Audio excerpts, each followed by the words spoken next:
Welcome. Another episode here of Africans Talk Football.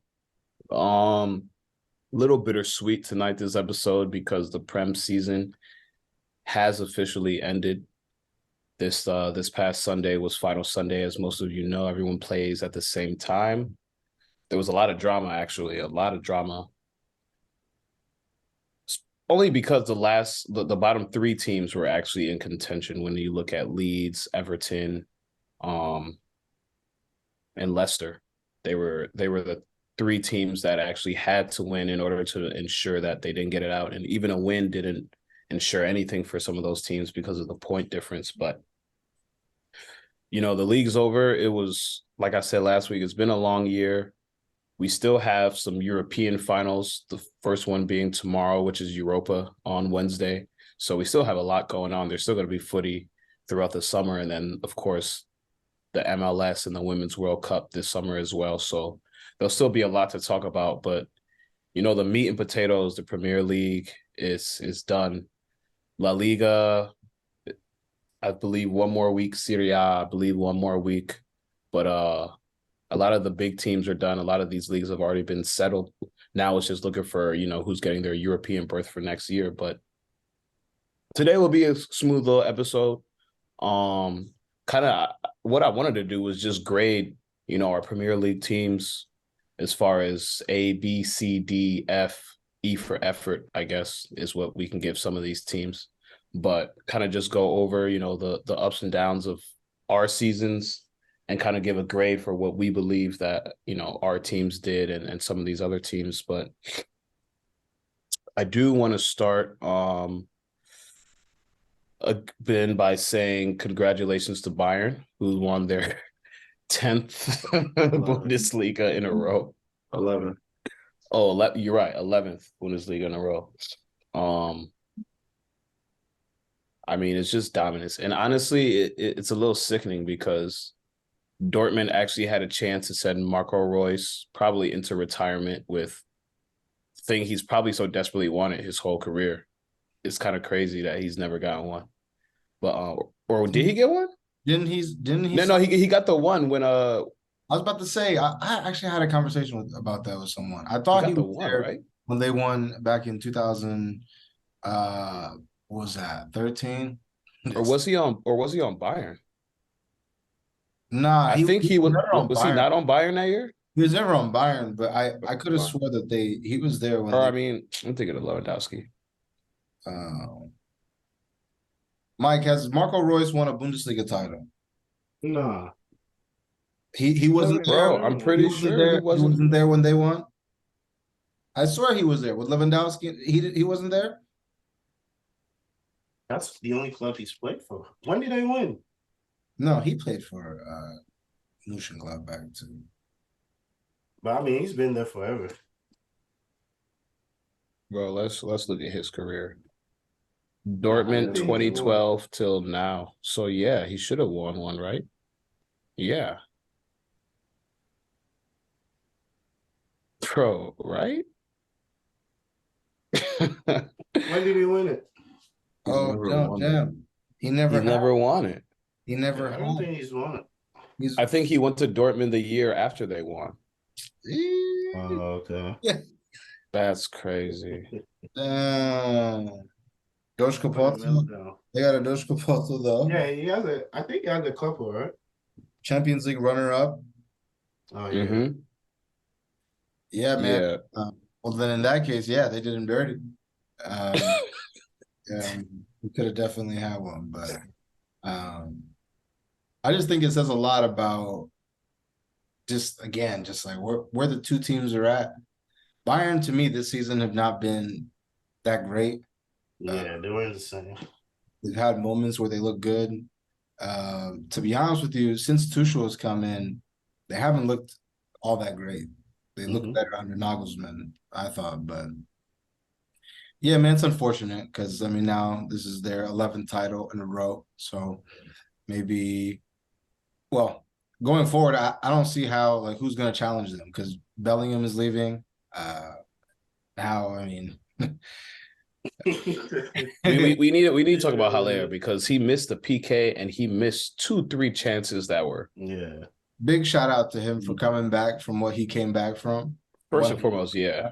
But man, that penalty, fraudulent. Yeah, should have made that. Should have made that. But no, and even Bayern, there was a time where they were looking like they were gonna let the lead slip. But you know that shout out Maul, my man Musiala. Best young player. How old is he? I think he's probably 19. Best young player in the world, I think. I'm a big fan. I'm a big fan of Musiala. Under 20 years old. Who's under 20? Who's better than Musiala? Under 20. I mean, some cats will say Pedri, but I haven't seen enough from him. I really haven't seen enough from him, bro. He had a decent World Cup, but I haven't seen enough from him for me to be like, this guy's for sure. I don't think anyone is better than Jamal. No, I'm all different. Judy different sauce. Judy's up there, bro. Ansu Fati? He doesn't play enough.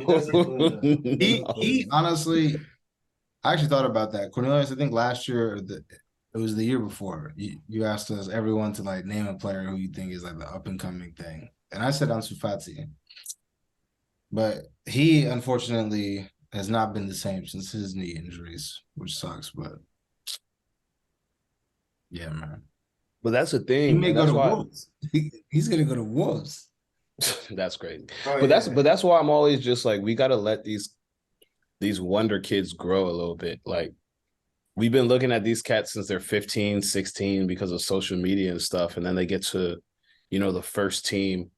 And then some of them don't pan out like instantly. You know what I'm saying? Everybody can't be an Mbappe. Everybody can't be a Neymar. Everybody can't be, X, Y, and Z. I mean, even look at Odegaard, bro. Like, we knew him as a 16-year-old because Madrid picked him up and he was loan spell after loan spell after loan spell. Never could get in at the first team. He gets his opportunity at Arsenal and look at what he's doing. He's 23? You got to let these kids grow a little bit. Sometimes going on loan is good. Sometimes not getting that first team experience and having to claw your way up from the gutter is a little bit better because it makes you realize, oh, just because everyone said I was special when I was 10 doesn't mean it means the same when I'm up here, I'm 20. You know what I mean? So that's why I've always been like, look, give these kids a little room to grow. Like Salam says this all the time. Injuries are part of the game. You just have to learn how to grow from that. And I feel like we really see your character. We really see who you are once you hit your early 20s. You get that first chance, that first experience to go and make a name for yourself. And I think like once these kids get into their own, they're still growing. They're still learning how to be professionals. Like, I think Odegaard is a prime example of someone who's really had to work.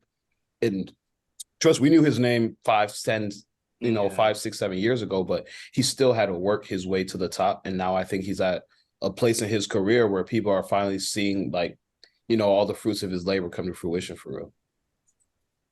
Yeah, I mean, to be honest with you, I think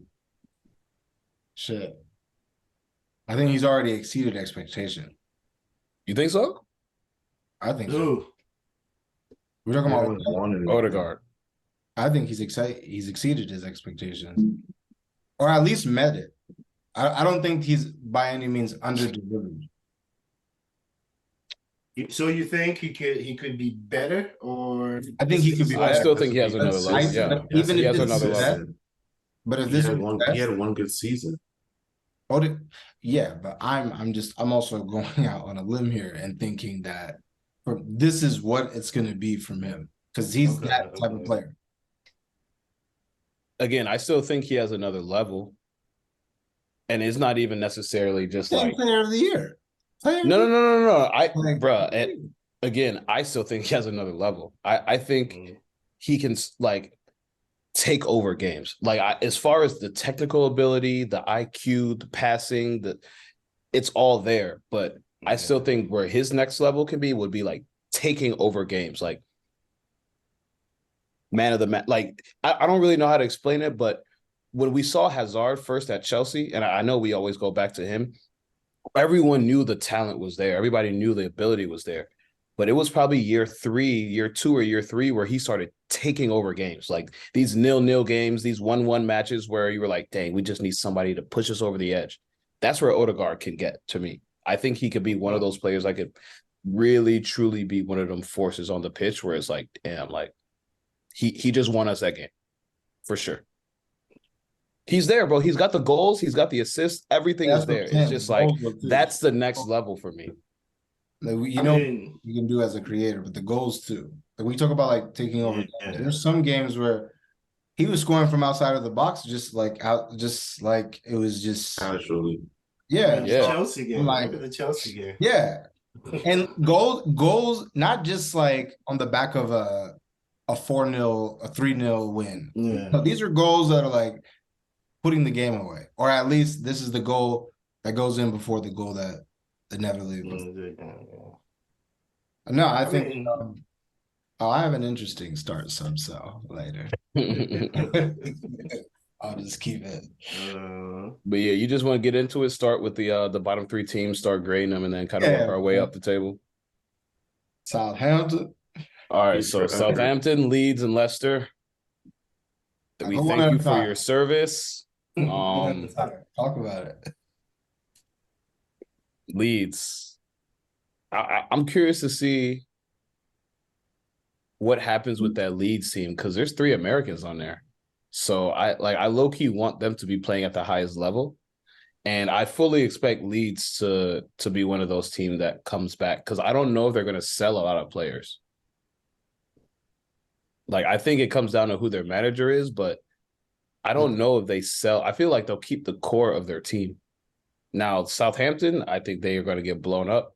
Leicester, James Maddison's going to go somewhere. Like they're going to lose some players. But Leeds, I feel like we'll see them again within the next year or 2.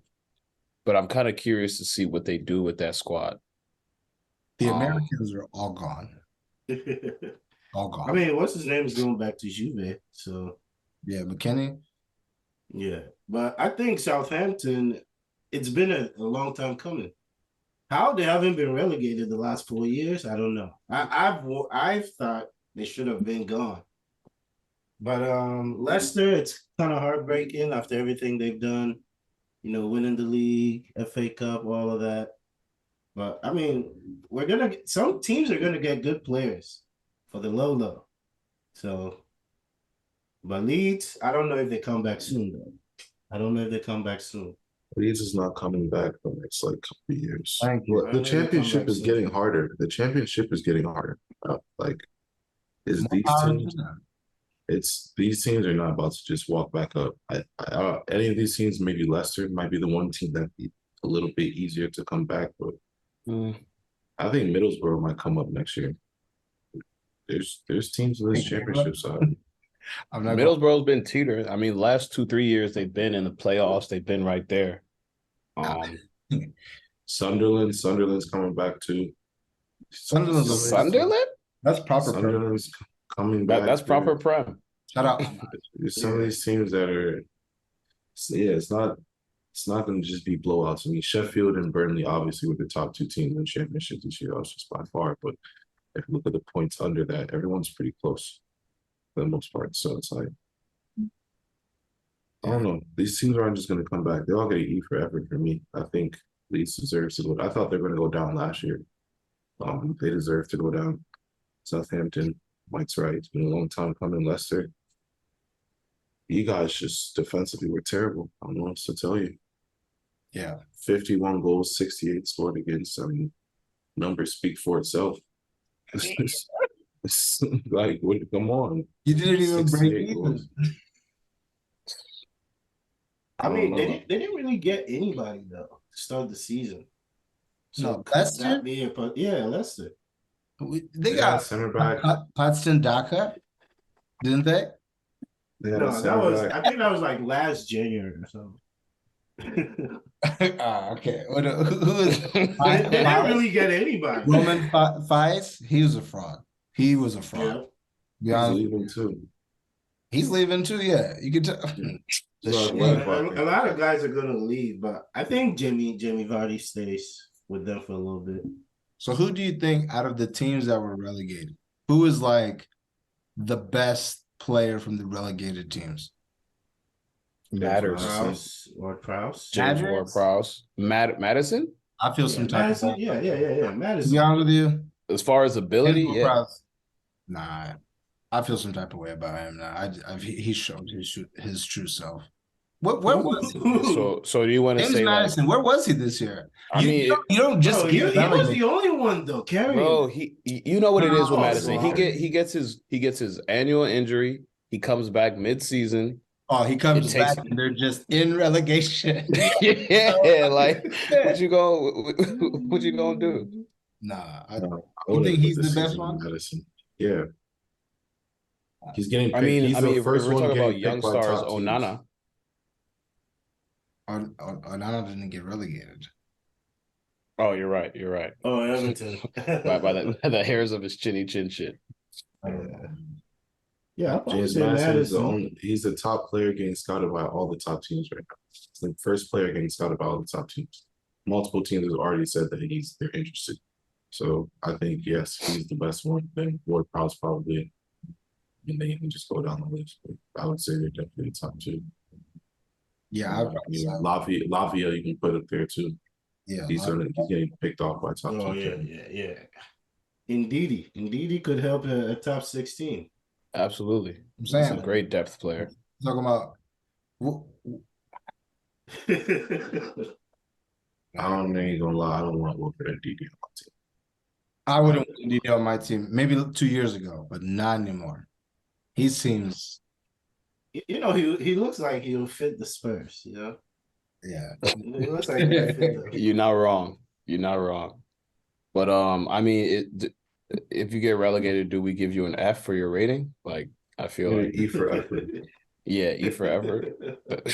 you try hard, my brother. Thank you for your services and your donation. Yeah. Yeah. You funded every. Yeah. I mean, you help run it. Yo, but Leeds though, look at who they have. All those guys, I don't think will stay. That's what I'm. Harrison is gonna stick with them. I don't think he stays. He signed a long contract. Yeah, he just signed a new contract with them. I don't know what's in the contract. Jack Harrison. I think Aronson had a relegation clause in their contracts. I saw. So I don't know exactly what the clause is, but they have some type of relegation clause where they can leave. So who you said Harrison and Aronson? I think Harrison and I know Jack Harrison for sure. I think Aronson too. I was about to say the other guy, Rodrigo. I don't think he stays with them. Rodrigo, yeah. You know who should stay with them? Bamford. He should stay. Luke Ayling. Yeah, proper championship. Luke Ayling. He gets to go back. You know, Robert Koch. No, you know what I'm saying? Those are the guys that came up with. So yeah, Struich. Yeah, Strook. Yeah. Struich, all them guys. Melier. Melier is about to get lit up in the chat. What was Yasser saying? I saw there were some teams looking at him though to stay up in the Prem. Melier, and I don't rate Melier, but there were teams looking at him. I heard United was looking at him for a second.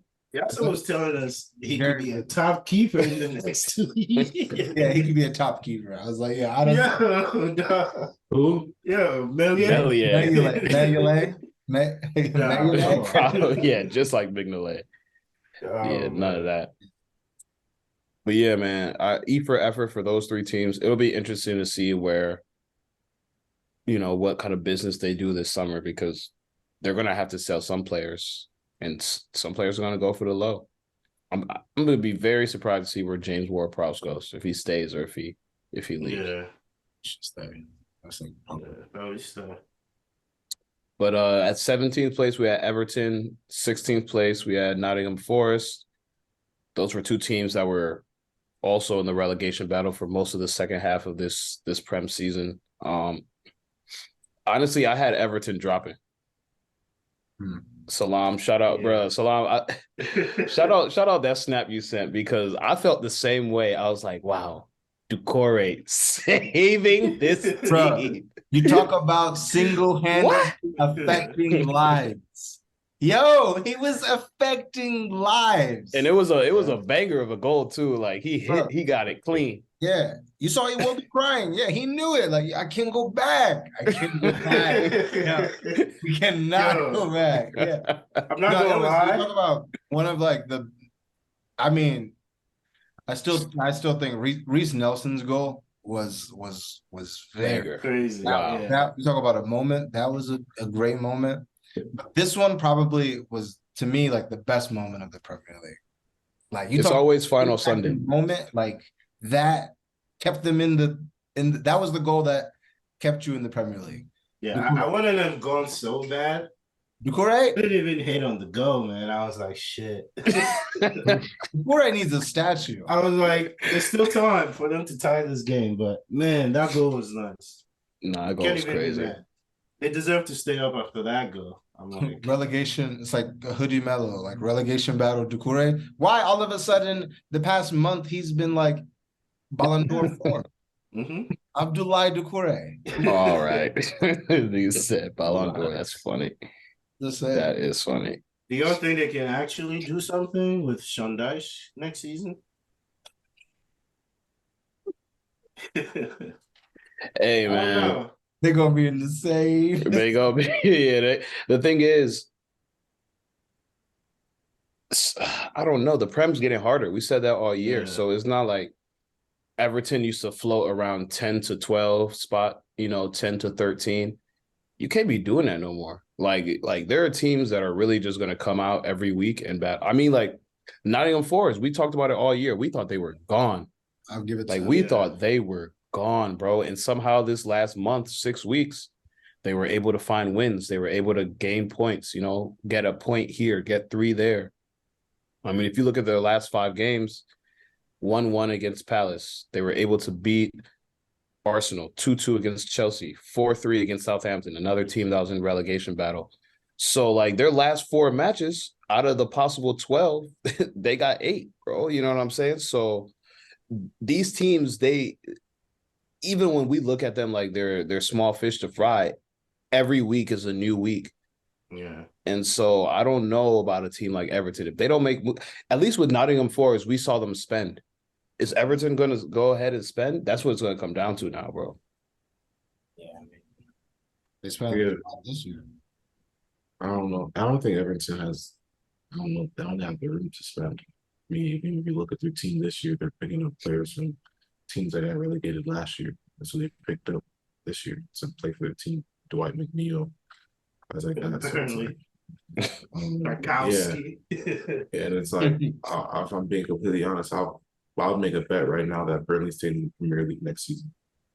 If companies, their manager, I have full confidence that they'll stay in the Shout out Vincent. Yeah, so I'm looking at, that's one team that's not good. Usually, one team that got promoted will get relegated. They're not getting relegated, so a Prem team is going down. And it could very well be Everton if they don't spend. So we'll see. I don't know if they even have the infrastructure to do that. Yeah. Merseyside team. Some of these teams are going to be scary. I mean, Palace too. I fear for Palace. Zaha in the decline, as they might leave, Elise might leave. Palace might be one of those teams where it's like, yo, it's gonna get scary. It's about to get scary for some of these teams. I don't know. I feel like a lot of teams show their true colors this year. And this, like, when the table hit kind of like that middle point where it was like, okay, this is the top 12, and then this is like the bottom 8 or the bottom 12 or whatever. These Wolves, these West Hams, these Palaces. I don't even want to put Chelsea in that mix. I'm being completely honest. I'm not gonna put them in there, but these teams are gonna be. If they don't spend money because they don't have the money to spend because the market has now shifted in a direction where these lower teams don't have that money and they can't get those players. So players that they can't afford if they're not recruiting, like Brighton's recruiting. Yeah, it's looking dim. I don't think Wolves is going to be here much longer. Some of these Palace and Wolves, those are 2 teams. Hey, I can agree with those two. I feel like those two have been kind of like dangling right at the On a chopping relegation. block, bro. Yeah, they've been just flirting around that area for like the last 3 years. But Brentford without Tony, how is that going to affect them? Because I he's think not they'll be coming fine. back I mean, till like they'll be January. just fine. I think Brentford will They'll be be fine. fine. I think they're a mid-table team for sure.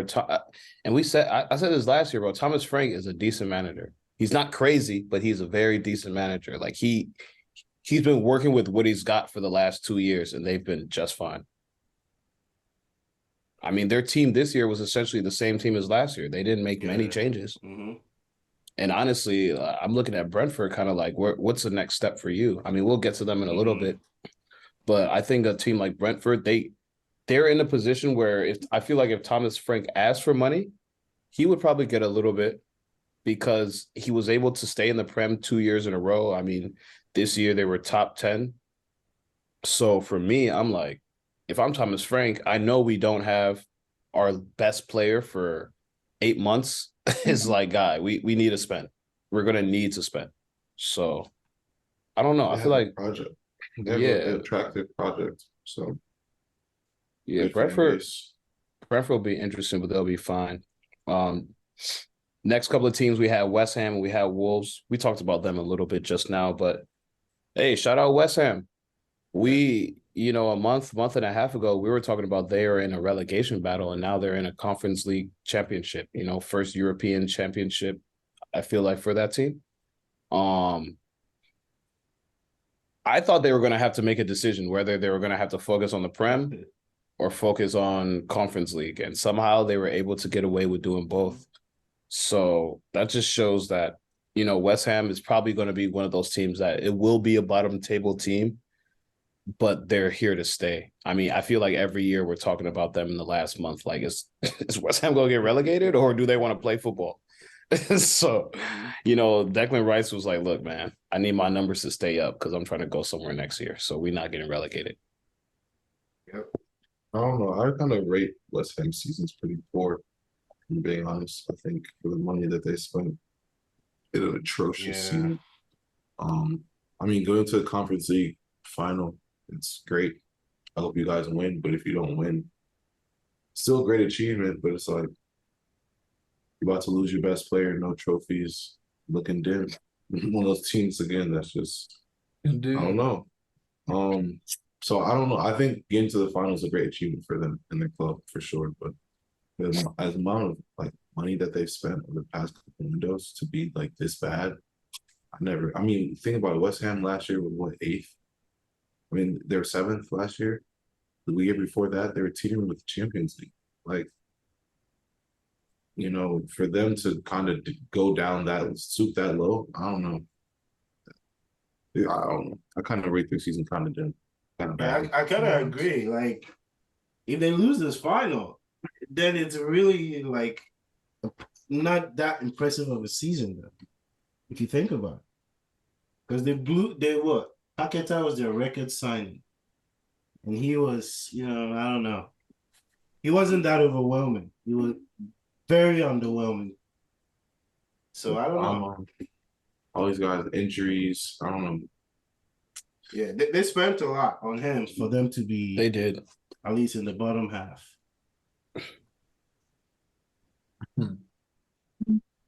So what would you rate their so let's say they don't win Conference League championship. What would you rate their season? Oh, I'll probably give them a B. A B? Yeah. A D. I'll probably give them a D too. Yeah. And then if they win it, and if C they win it, C minus if we get a trophy. Yeah, probably C. C. Yeah. That's fair. D for sure if they win. You know what? If you kind of look at it, I feel like they put their stocks in the Conference League into the end. I would say, and for that reason, I'd probably have to give them a B. And the only reason why I would give them a B is I'm saying B minus at most. Yeah, maybe a B minus. And the only reason actually probably like a C plus. I'm going for a C plus. If they win, if they win, first of all, it's the first European trophy ever in the club history. That's You can't downplay that, even though it's Conference League for them. That's massive, and you get that automatic Europa berth. Europa, And I mean, shit. If I'm looking at it from the like objectively, like if we win that, it's like okay, we decided to focus on that. We didn't do as well as we were supposed to in the Prem. We still managed to escape relegation and stay in the Prem.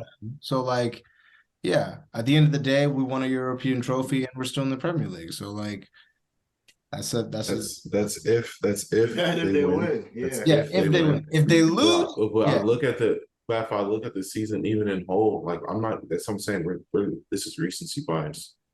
So looking at the full season, if I look at your full season in total, it's a failure for me.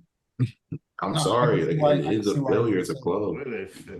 I mean, if you win the European trophy, like okay, maybe I wouldn't be as harsh. But we have to wait until the seventh. They play on the seventh. So, but like at the top of the year, though, were you like West Ham will be a top half team? Do you think they would be top 10? I mean, I thought they would be a lot higher than what they were. Yeah, relegation battle. All right, then that's fair. They were literally fighting relegation until 2 weeks ago, 3 weeks ago. Okay, the entire season they were 19th, 20th. Like they were bad at times. It's like unrecognizable, like compared to what we've seen in the past. We're talking about a team that's been top half of the table the past couple of years with the same manager. So for them to just drop off this crazy, I look at this season like I don't know. You were in Europa League last year, So no, I'm listening. I hear you. I was just trying to check where your temperature was at because I agree. I feel like West Ham's been a team that we've seen top 6, top 8 for a lot of the last couple of years, and maybe that last month they'll drip or they'll drop a little bit. But when I also look at the flip side, I'm like, look, the Prem's getting harder.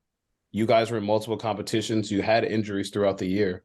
So I know it wasn't the season that you guys expected, but to get to a final and to be, healthily above relegation within the last month of the year. Yeah, no, you didn't get what you wanted, but if you get this trophy, I guarantee you people will forget that they were 13th. I agree. Mm-hmm. So I don't know. I guess it'll come down to next week. We'll see what happens. They did spend hella bread, and their team should not be as bad as it is. But I'll say this though: I'll give Wolves a solid C plus. Why do you do that? Solid C plus. I mean, given what they were given for the beginning of the season, what did they really invest? They got Diego Costa. Shout out my man. He didn't do a thing over there. He's old. He's old, bro. Unfortunately, Jimenez is just not the same. This Wolves team is once again just struggling for goals, and somehow they got Sarabia. And wow, and somehow they're able to finish 13th and get 41 points and scoring. Hey, bro, this team 31 spent goals. This team spent some money. Wolves. But for even for the money that they spent to score 31 goals. That's it? The whole season? 31 goals the entire season. That's the worst in the entire league. 31. And that's what but that's why I'm 31 I'm looking at Wolves come out 40 and to still come out 13th. 31 goals. 31 hey, you had on the stat wise, you had a bad season, but you were able to grind out games somehow. Somehow you're able to grind out games. Don't know how. I really don't know how this team was able to do it. I don't know how they finished 13th, to be honest with you. I don't either. I feel like all their games were like 0-0 in the first half of the season.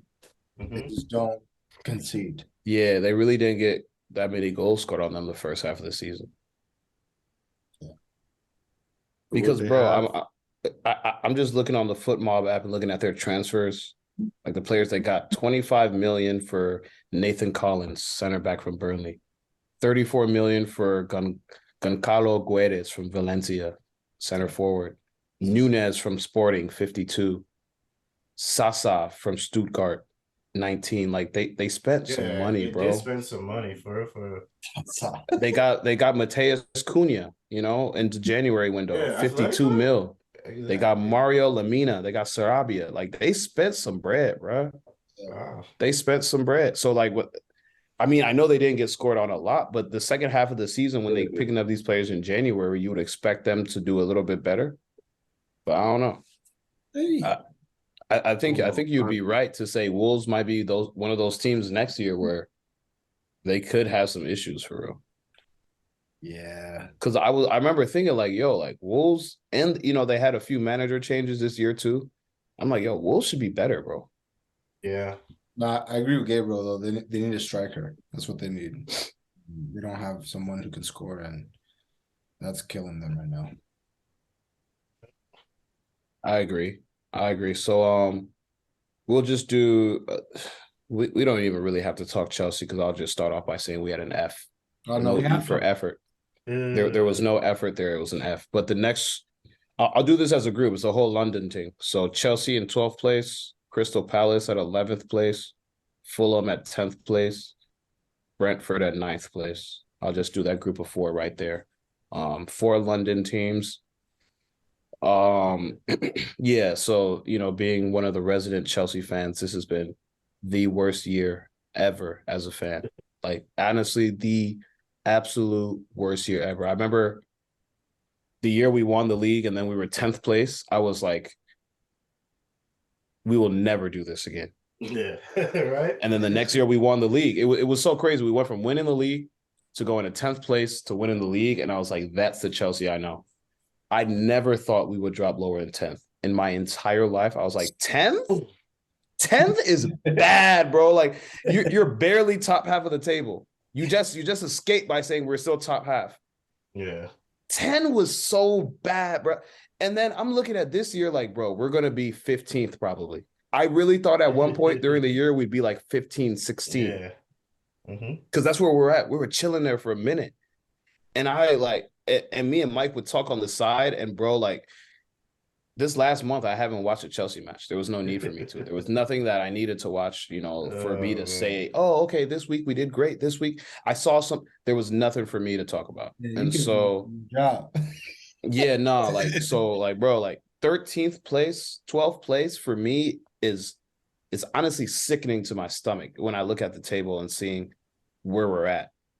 Only scored 38 goals this year. Managed to somehow scrape to 44 points. I think we sat at 39 points for like 5 weeks in a row. Honestly, bro, like, this has been the worst year as a Chelsea fan. And I know that a lot of fans have some optimism with what's going to go on now that we have Poch, now that Bowley is saying he's going to step back a little bit. But for me, I really got trust issues, and you're going to have to show me some. You're going to have to show me some, because I have really no expectations going into this next year for real. And so I'll let Mike say his little piece too, but for me, this has been a very, very terrible year. To start off with Tuchel, fire him after 2 months, and then go from manager to manager to manager to what's going on, to let's spend $500 million in January, to not getting any better after spending $500 million. Imagine if you were a CEO of a company and you spend $500 million to make your company better, and then they instantly become worse. Imagine that. Like, that's what we talk about right now. Like, they spent $500 million, bro, in this economy, and got worse as a business. Like, dog, you're going to jail. So someone's saying there's some fraud going on. Because it makes no sense. So for me, I'm looking at this year like, let's just forget it ever happened, and next year we'll start from scratch. But we know we're not starting from scratch. So it's just like, I don't know. I'll let Mike say his piece. But for me, this has been really, really, really frustrating year, dog. I mean, for Brentford, Fulham, and Crystal Palace, there's 3 teams to finish above us. We're no longer the kings of London. Man, it is humbling, man. Looking at that table, it's very humbling. But Poch is in. He can't start till July 1st, which is, I mean, we're gonna keep. It's gonna take a while for us to come. So pretty much the whole of June is gonna be wasted. Man, them on holiday. Man, them on proper holiday. And then we have July in a month. Can he get this together? I don't know. feel like it's gonna be a long way back, but I'm ready. If we can even qualify for Europe next season, I feel like that would be an achievement, even though I don't see that happen. Europe, I mean, like yeah, Champions League or just Europe? Europe in general. Top 17. Top 17. Yeah, you don't I even, don't you're not see it even fighting happening for next top season. four anymore. Huh? You're not Bro, I fighting. truly don't. I truly don't No. see a world where top four should be something that we just think we can go grab again. Grab it again. Exactly. I agree. It's a whole different group. This is not Abramovich. So, I mean, this is what they've shown us in the first season. So, I mean, we can't just say, oh, we're going to be back. No, I don't know. No, it's been very like Mike said, it's been mad humbling, bro. Like, and I even for mean, me, who was still gassing us up until a few months ago, I'm glad Tottenham didn't get Europe because I hate when Tottenham fans talk shit. I'm not gonna lie to you that anybody else can talk about my team, but if you're Tottenham and you talk about my team, I will give you the worst because there's nothing that you should be arguing. There's literally nothing for you to say to me. But this year, you know, they got the better of us. Luckily, they didn't get in Europe, so they have nothing to talk to me about. Yeah. No cup finals, no nothing. We're in the same place. Just because you're in 8th and we're in 12th, there's really not that much to say as far as the difference. But yeah, man, And, this is and I mean, I low key don't mind Joao Felix going back because, bro, we have way more players than we need. We got to sort out who needs to stay and who needs to go. We can't just bring in this guy who just scored 4 goals in 20 games and then they'll strong arm us into giving them 80 to 100 mil. Nah, it's cool. He can go. Well, you got Rome I'm coming fine with back. him walking. You Well, know, if he wants to come back, I've heard rumors that he doesn't plan on coming back. He doesn't plan on staying at Chelsea. He's going to try to get another loan. We'll see what happens, but we need to get guys that want to be there, like guys that actually want to be there. I feel like half of this team does not want to be there. So this summer is going to be huge for us. Guys have to go. We just have to let guys go. And I don't know, man. This Poch appointment is just, I don't know. it doesn't move me.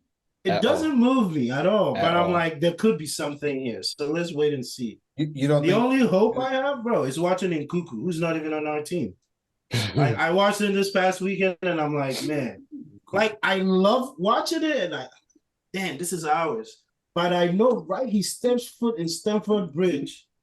He doesn't know how to score goals anymore. It's like everybody that just gets there forgets how to play. isn't Nkuku a striker? He's a striker. Nah, but he likes to play in the 10. But He like see that's your problem. exactly. You know what I'm saying? That's your problem. He's gonna come in and they'll throw him up top, and then he'll forget how to do everything. Yeah, man. Good luck. Yeah. Thank you. We gonna need it. But as far as the other 3 teams, we could just touch base on them. Palace again, 11th place. Fulham, 10th place. Brentford, 9th place. Again, man, like I said earlier, shout out Thomas Frank. 2nd year in the Prem. Again, top table finish. I believe last year they were either 10 or 11. I would have to look to see where they ended up, but I mean, I don't know. I like this Brentford team. I just think they need to spend. I think it's time for it's been 2 years. They've seen what the Prem is. They kind of understand how the league works. They're going to need to spend this summer. They're going to need to get someone whose eye catches, the attention of everybody for us to be like, oh, okay, all right, damn, we see where you at. Because we already know Liverpool probably is going to spend a little bit. I mean, I know they just spent a lot on Nunez and the players they got this past year, but everyone's going to re-up. Arsenal is going to re-up. Chelsea will probably let a lot of players go, but we will re-up on somebody. Newcastle going to re-up because they're in Champions League next year. So with these top 6, 7 teams re up, even when you look at Villa's in Europe, they're going to re-up on somebody. Not sure what Tottenham's going to do, but you know what I'm saying? So a lot of these teams who we used to call mid-table teams that are now finishing above us, they're going to have to bolster up the rest of their squad to make sure that they stay where they're at. And so when I look at Brentford, the one thing I say is, you guys had a great season, but the mighty have fallen. I mean, we've seen Leicester win the league, and now they're out of the league. So seriously, bro, Crazy, man. It's like football crazy. moves quick, bro. It moves super quick. Super quick. So these 2 years that you were able to, go by the wayside and do your thing, I don't know if Nah. that same recipe is going to work next year, bro. I really don't. I would love to see it. Like, I love Brentford. I love what they had. I love their small stadium. I love how their fans are annoying as hell. It's hard to play there. I love how they're kind of just that get it from the mud type team. But, if you want to stay up, you're going to have to make some moves. So that's kind of how I feel about them. Palace is going to be interesting. We saw a lot of, we saw a lot of movement from them as far as, hiring and firing managers and players being injured. Just like Gabriel said, Zaha kind of on the decline as he gets up in age. Players might be leaving. So Palace is going to be an interesting team to watch this summer. And same thing with Fulham. I think Fulham had a great year in the Prem again, but they're another team. They were top 4, top 5 for the first half of the year, and then we started to see them slowly just drop down the table. Mitrovic got his ting, he got his ban. He's also up there in age. Will he be able to continue, the same level next year? I don't know. I really don't know. So it's going to come down to how they move this summer for real. That's how I look at it. But I don't know if you guys had any words for those other 3 teams. Nah, Crystal Palace, the one thing I have to say is they should just keep the manager they have. What's his name? Roy Hodgson. Roy Hodgson, yeah. I mean, what is the He's a Palace legend. Unless he wants to go, I guess, but he just seems to figure it out with them. So I feel like they should just keep unless he doesn't want to be there, there's no need for them to let him go. Because this is like the second or third time he's done this with Palace legend. He'll stay. Yeah, so They'll realize that he needs to go, and then he'll go. And they'll bring someone else in, and then they'll realize he'll need to go. And then they'll go back and go get Roy Hodgson. Yeah. And Fulham, I would say that their success, I can see them sustaining this because I think their manager's for real. I really like their manager.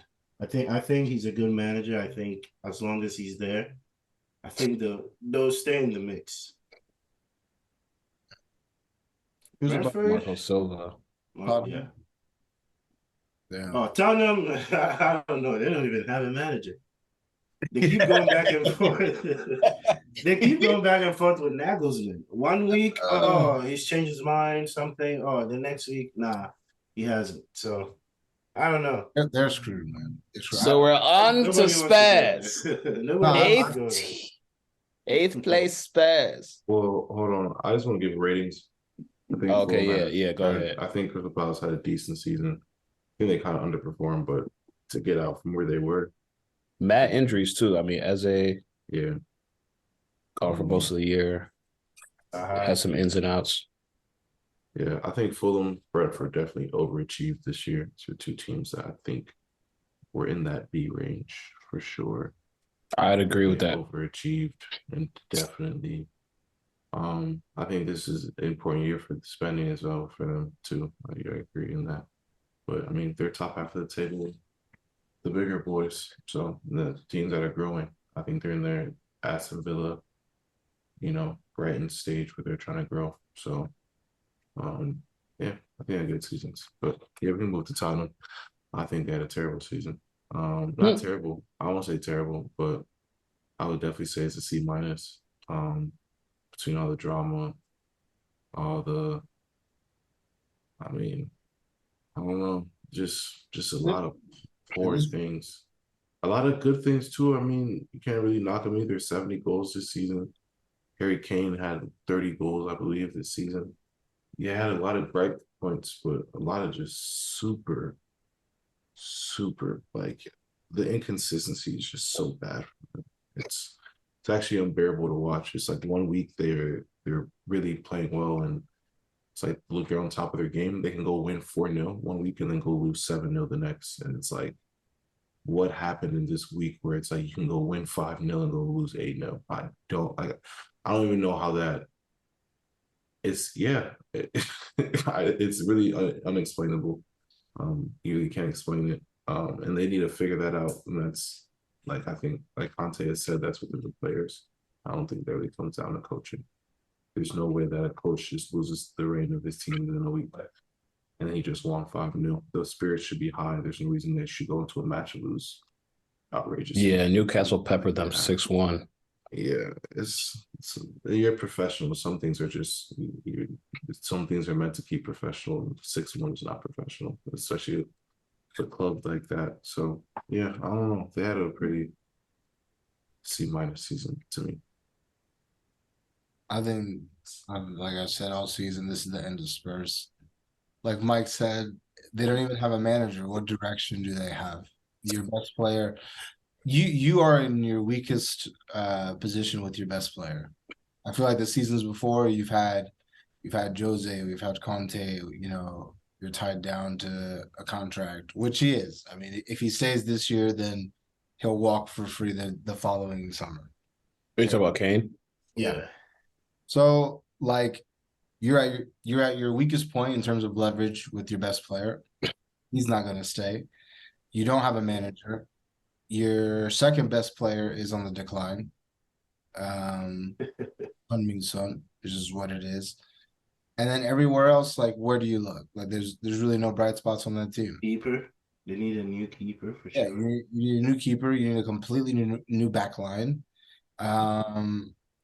You need a new midfield and you need a new striker. You just need a new team. So, like, I mean, it's serious. Like, with the players on the field and the people managing the team, they don't have.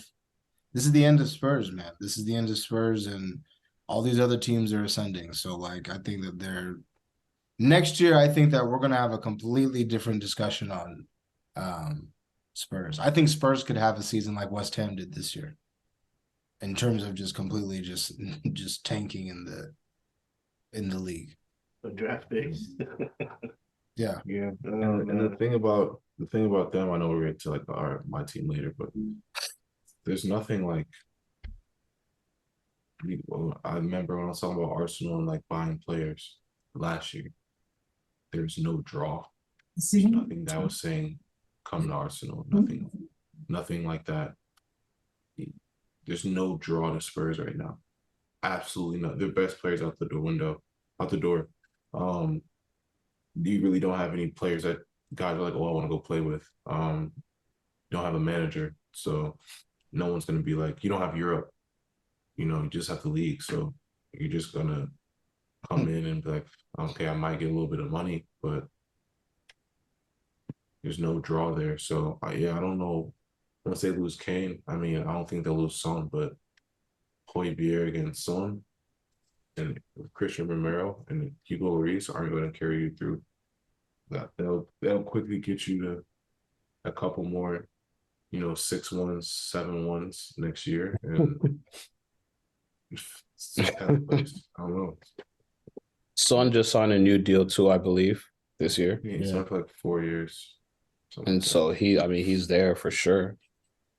But like you said, he's on the decline. There's no manager. There's no Europe. There isn't a big draw to go there right now. And this is what I've been saying. Like, even for Chelsea to think we could just go and grab a European spot, top 7 in the league, it's not guaranteed. Nothing is given. Everything is earned. You know what I'm saying? Like, and this is what I was trying to explain to my Tottenham friends over the last month. I was like, look, you guys are in 5th place, scraping right now. There's a hungry Brighton behind you with 2 or 3 games in hand at the time. There's a hungry Unai Emery who's in the Prem again, and he wants to prove that he should stay here. There are these hungry Brentford guys that are just scrapping and winning games with or without Tony.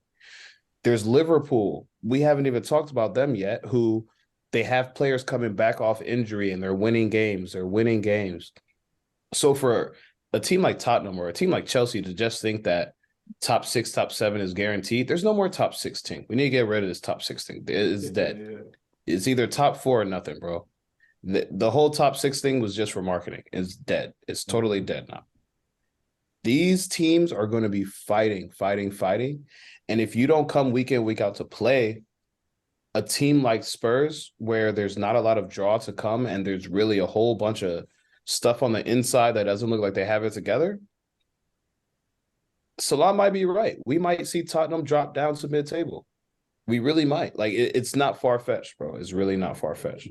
Yeah, I mean, that bill money, Gone. you're seeing it. Yeah, it's gone. Yeah, now. Yeah. Where do you guys think Kane will go? United or City or Chelsea? He's not coming to Chelsea. Go to He's not going. Nah. Yeah, I think Chelsea. I think Kane stays in England just because, like Salam said, he wants to get that Premier League all-time goal record. I could see him going to. I know people I don't want to talk about it, but I can see him going to Newcastle. I can see him going to Newcastle. That's an interesting one. I'm just saying, bro. Like, Newcastle high. they don't really have a 9. They don't really have a true 9. If he goes to Liverpool or if he goes to Newcastle, that's 20-25 a year. Yeah, but Isak and Wilson, what are you talking To about? me, there are 2 teams. I feel like Isak isn't really a striker, and Callum Wilson, if you're telling me it's a striker. They just Isak have is a 9. What are you talking about? Wilson is just playing so well that Isak has to play there. Play on the wing, yeah. All right, fair enough. He's played on the wing and he looked great doing it. All I'm saying is he looked great doing it this year when he came back from injury. If you can upgrade, I definitely think you. If you're talking Harry Kane or Callum Wilson, I know Callum Wilson just got his first call-ups this year, but he was riding the bench. I'm not gonna lie to you, bro. If they go get Kane, that's another 15, 20 goals a year. Kane's gonna come to United. I think that's. Yeah, I think there's 2 teams, United or Chelsea. That's what I think. Chelsea. And I honestly think United need to go harder on getting him. You gotta get him. Yeah, you gotta get Harry Kane. Yeah, I think it's definitely. Yeah, I mean it's a layup. We just gotta go. We got it's there. Yeah, we just gotta go take it. You just gotta push a little harder, Push a little hard. Just give him the 100 and just call it a day, man. I think that worth 100. Damn, 100. No. I don't think that he's worth 100, but I just with Levy, I think that he's gonna ask for anywhere between. Realistically, he'll probably ask for like 85, 90. He's gonna try and touch that 100 million mark, but I mean, like to me, it's just kind of like shit, bro. Like at the end of the day, man. We could use those 30 goals this season, and we could use that leadership. We could use that experience. He is literally like what we need. He's like one of 2 pieces that we're really missing. 3 pieces, but I think the same for Chelsea, but it's hard for me to see us going after some of these big guys because we just have too many. Right, we have too many. Right, you have people not on your team, not even on the team currently right now. You know what I'm saying? Like that's what I'm saying. We just have too many players that I just don't. I don't see us really going in for a Kane or Osimhen. I just don't see. I would love to see you guys' locker room. Like, do you have enough lockers? You know, yeah. Like, is it? Oh, bro, you didn't read them stories after Potter got sacked. Bro, we had so many players on match day that there were some people changing on the floor. We didn't have enough lockers, bro. Like it was bad, bro. It was bad. Like add on to the what do you call it? The dressing room, just to have the new guys that came in January to have this. Yeah, so there's some people at Chelsea that are like, yo, we've had to change up floors. We've had to drive coach, commercial. Like, we've been through some shit here. You guys are funny, man. Who's next? So we got Villa. We got Brighton. Villa at 7th place. Brighton at 6th place. And then I'll go Liverpool. I'll just do 5, 6, 7 right there. Brighton and Villa, at 5th. Give him a B plus, A minus. Give him A minus. I was gonna say Brighton and Villa for me. Good evening. If they don't have A seasons or A minus seasons, we got to give them B plus because Yeah, For Villa to start where they started, and then you say, you know what, let's go ahead, sack our manager, go get Unai Emery. These last 3-4 months, they've been on fire, bro. On absolute fire. We look at Brighton, who lost their manager, went and got a different guy because the streets were saying that Graham Potter was the reason Brighton was so good. And now we see them finishing higher than they've ever finished before in the Prem. So for me, I straight up I'm going B plus, A minus. I won't say A for sure because there's obviously things that they could have done better, but those two teams are B plus for me. Absolutely. I might have to get Brighton in there. I might get that Villa at A minus, but I think I might get Brighton in there, honestly. What more do you want from my team? Yeah, I mean, Europe. They got you Europe. You got That's Europe. enough. You gotta. They picked up a 19-year-old who just came in and just scored bangers. Just like Incensio, it's Inciso. Like I don't know, they're whatever they're doing over there. Yeah. They're recruiting, everything is just top tier. They have an A for me, straight up. I mean, shout out Matoma. I think ever since he came off that World Cup, straight baller. I don't think he's going to leave Brighton this year, but he's going to leave in the next 2-3 years, and he's going to go to a bigger club for sure, because that guy's got something special about him. Caicedo, we already know he's probably on his way out. I mean, when you look at these teams, they were here last year. If you look at both Brighton and if you look at Villa, you know, they were both mid-table teams. We saw some bright spots, but when I look at Villa specifically, and then I look at what Ollie Watkins was able to do under Unai Emery, I'm like, yo, bro, for a full year, let's see what he ended with this year. As far as stats, he had 15 goals, 6 assists. So 21 GA this year. Is that Watkins? Ollie Watkins. He's had a good one. And if we look at it, his 2022 versus his 2023, I guarantee you his 2023, he probably got 10 of them goals, 10 out of them 15, because he was missing sitters in the beginning of the year. I mean, he was looking weak, bro. And then you get a new manager, he probably instilled a little bit of confidence in him. And then with 21 GA, Ollie Watkins might be 25, bro. So he might be 25 to 28 next year, GA. And if he continues on the trajectory that he's at right now, he's going to be a very, very good player. Like, very, very good player.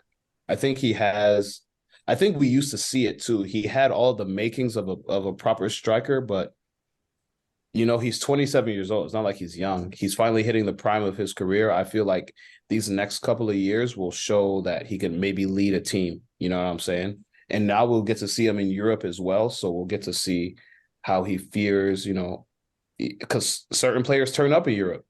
Certain players are different in Europe than they are in the league. And if we see that you're starting to turn up in the league, hopefully you could do the same in Europe. So one of my like shout outs for the seasons was definitely Ollie Watkins, because I never really rated him, and I still don't rate him, but what I was able to see him do the second half of the year was phenomenal for me. I got to give him a little shout out.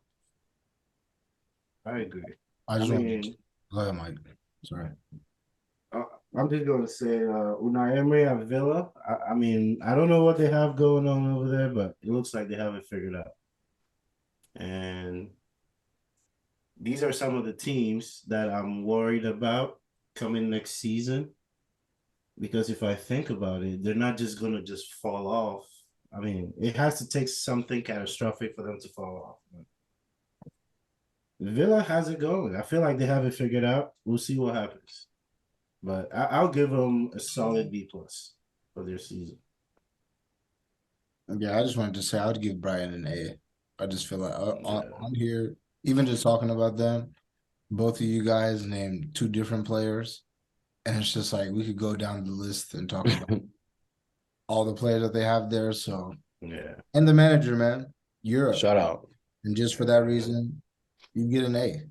Unai Emery and Deserbi. Yeah, shout out. Where do you guys think McAllister's going?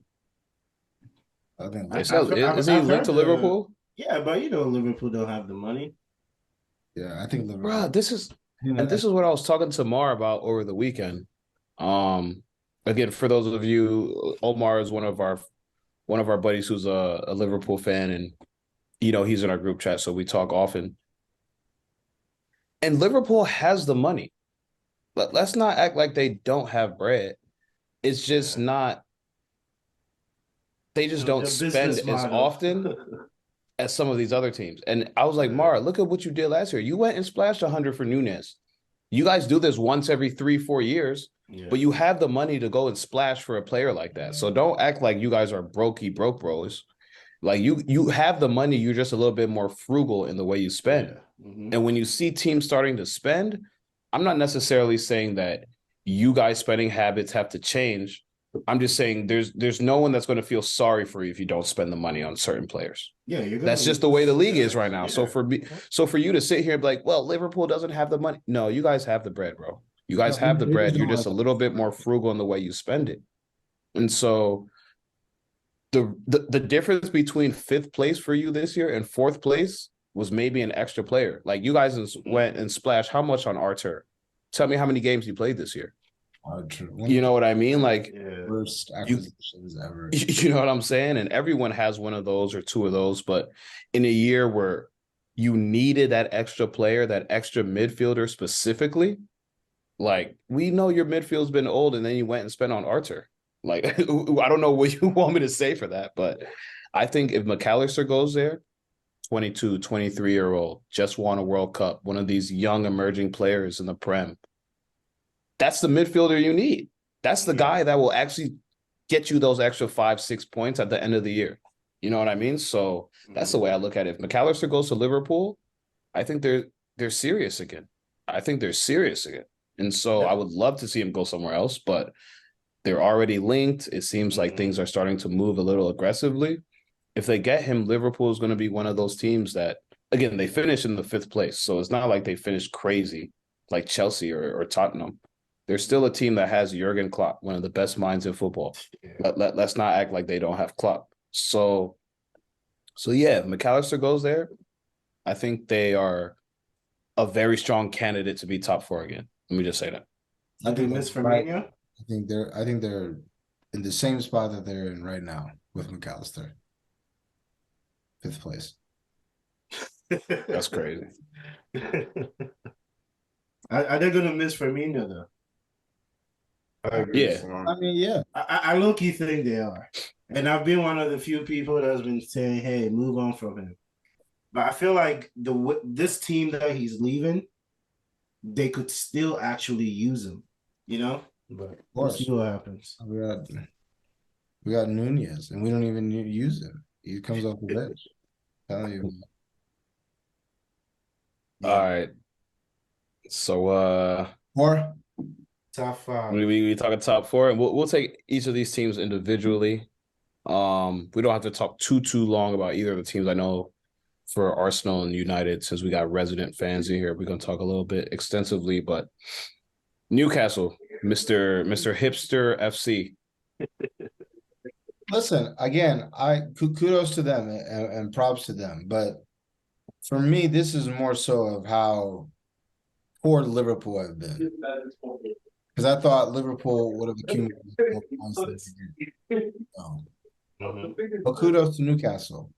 And thanks to Liverpool, now we as the Premier League have a new team that we have to worry about. But we were going to worry about them even if they weren't top 4. Yeah, but now that they're Champions League, they're going to go spend. Yeah.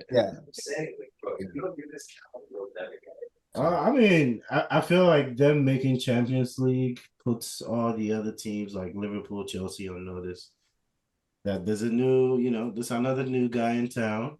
It's not going to be guaranteed anymore. You have to fight. And I mean, I hate it, but you have to be happy for them. From where they were, 2 years ago, just came back from relegation, was fighting relegation, club got sold. Now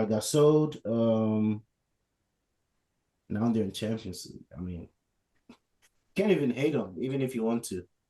So, yeah, I'll give them a solid A, because you say A-. They were scoring goals, they were defending, they were doing everything, and I Why? hate to see it, but can't Why hate A on it. minus? Honestly, you're probably right. Eh? I was going to say, like, what? Why the minus? Yeah, no, you're probably right. Eh? But yeah, I No, mean, I was gonna say that's an A for them. yeah. That's definitely an A. I mean, A and plus. my question for y'all was gonna be when you look around the league and you're seeing Unai Emery, De Zerbi, Ten Hag, Klopp, Pep, where do we rate Eddie Howe? I honestly think we're gonna see it next season. He's underneath the Next season. Well, I mean, obviously he's underneath the guys, but like Salam, I remember, earlier this season you were saying that if Newcastle get top four, they might have to get a better manager. Oh, he's a placeholder. I fully believe that. Yeah. And He's good. so He's good. Like he's a good manager. He's a good man. I'm not gonna disrespect him and say he's not a good manager, but I think this is just like a sports thing. When you are in a position like Newcastle is, you have to get the best in class, especially when you are the richest club in the world. And Eddie Howe is your manager. No. This is not about whether he's a good manager or not. This is about the richest team in the world getting the best in class. And good for these players too. But some of these players won't be on a Champions League team that you see Yeah. even next season. Like some of these men, like the light skinned guy, I like him. Richie, what's his name? Murphy. Murphy. Yeah. And yeah, like all of them, man. Yeah, I think once they step in Europe, we'll see the cracks. Because I mean, you'll be going against top managers, from all around Europe. So we'll see. City winning on Pep. Who do you think that they'll get? I'm just saying. I'm just saying. I want to put a little respect on Eddie Howe name, bro. He's done in the last 2 years. He's done great with them. Yeah. Low key, who would be crazy if he went to Newcastle? What if Jose, one last dance, just come here? And You know what's crazy? What I just saw a tweet today, and it was like, I guess Jose has some press conference ahead of his match. The Europa League final tomorrow, and I guess somebody asked him about his future at Roma, and it was in quotations, and I'm just paraphrasing here, but he was like, "Look, my team knows exactly who I am. They know my ambitions, and privately, we've all discussed. But the only thing I'm looking forward to right now is to give Roma a European championship. And that's all I'll say about it. My team knows exactly where my heart is and they know who I am, but that has nothing to do with the final tomorrow. The final tomorrow is the final tomorrow type thing. So on the low, some of these teams might be knocking on Jose's door like, hey, brother. Oh, yeah. Hey, brother. So, yeah, if you're Newcastle, you're going to be like, sorry, Jose, we have Eddie Howe. No, and that's what I'm saying. Like, once I saw that, I'm like, I'm curious to see who's talking to Buddy. Because as soon as this final's over, you'll start to see it. You know what I'm saying? So I know it's not Spurs. Been there, done that. He ain't going back. Nah. So the one thing, so when I saw that, I was like, bro, if Newcastle gets him, it's a whole different game, bro. Whole different game. And so I don't know. I don't want to put anything in the air because I'd rather have Jose come back to us if Poch don't work out. But somebody talking to him. That's all I'm gonna say. Somebody definitely out there talking to him right now. So it'll be interesting to see what happens this summer. It'll be crazy if Newcastle gets a Jose Mourinho. Saying The league is on watch. The league is 100% on watch. But moving up the table, Manchester United sitting at third place, already with a Carabao Cup in their trophy case, fighting for another title with the FA Cup against their cross city rivals, Man City, league winners. Talk to me, Salam. Where y'all at? I think as of right now, we're at a B+. I think, Ten Hag, you got to give credit to Ten Hag. He's dealt with a lot in his first season. First season in the Premier League, had to deal with the Ronaldo issue. You know, got Rashford back into the best form of his life. Ultimately, we needed that, and that kind of helped us get top four. Dealt with the Mason Greenwood situation. You know, even handled the Harry Maguire situation with the captaincy. You don't really even hear about that anymore. So like he's done a lot. And for that, you got to credit the players too. I mean, you know, from the way that it started to the way it is now, complete 360. Well, it's a lot better. I'm not gonna say it's a complete 360. We still have obviously our struggles, but yeah, solid B, man. Solid B plus. And I mean, if we can beat Man City, I would say I would give us an A for sure. If you told me at the beginning of this, I said at the beginning of the season when we did predictions, I said top four and a trophy, I'd be cool. Now, I mean, what we has to get 2 trophies. Yeah, we could get 2 trophies. If you think about it, we squandered Europa League, so that's why like I'm putting it at a B plus and not an A because at the end of the day, we still show signs of just improvement. Lack of. I mean, everybody needs improvement, but yeah, no, I feel you. B plus. So, I agree with I agree with everything you said. I have nothing else to say. Yeah, if we can beat Man City, solid A. Right. I mean, a lot of fan bases are depending on you guys. Yeah, what do you mean a lot of fan bases? I mean, we're not trying to see this treble. I mean, yeah, we're not trying to see this treble. Exactly. So, but I mean, it's just one of those things where, like, you know, we can control that situation, so we need to do something about it. And they still need to go beat Inter, so it's not a foregone conclusion. Well, I was like, I don't know, but so I'm saying we're not the only ones that can you know. No, I'm just the trouble ain't just on us. It's Inter on the other side too. No, but yeah, what can I say, man? We are firmly I can confidently say we're the 3rd best team in England right now. Fair enough.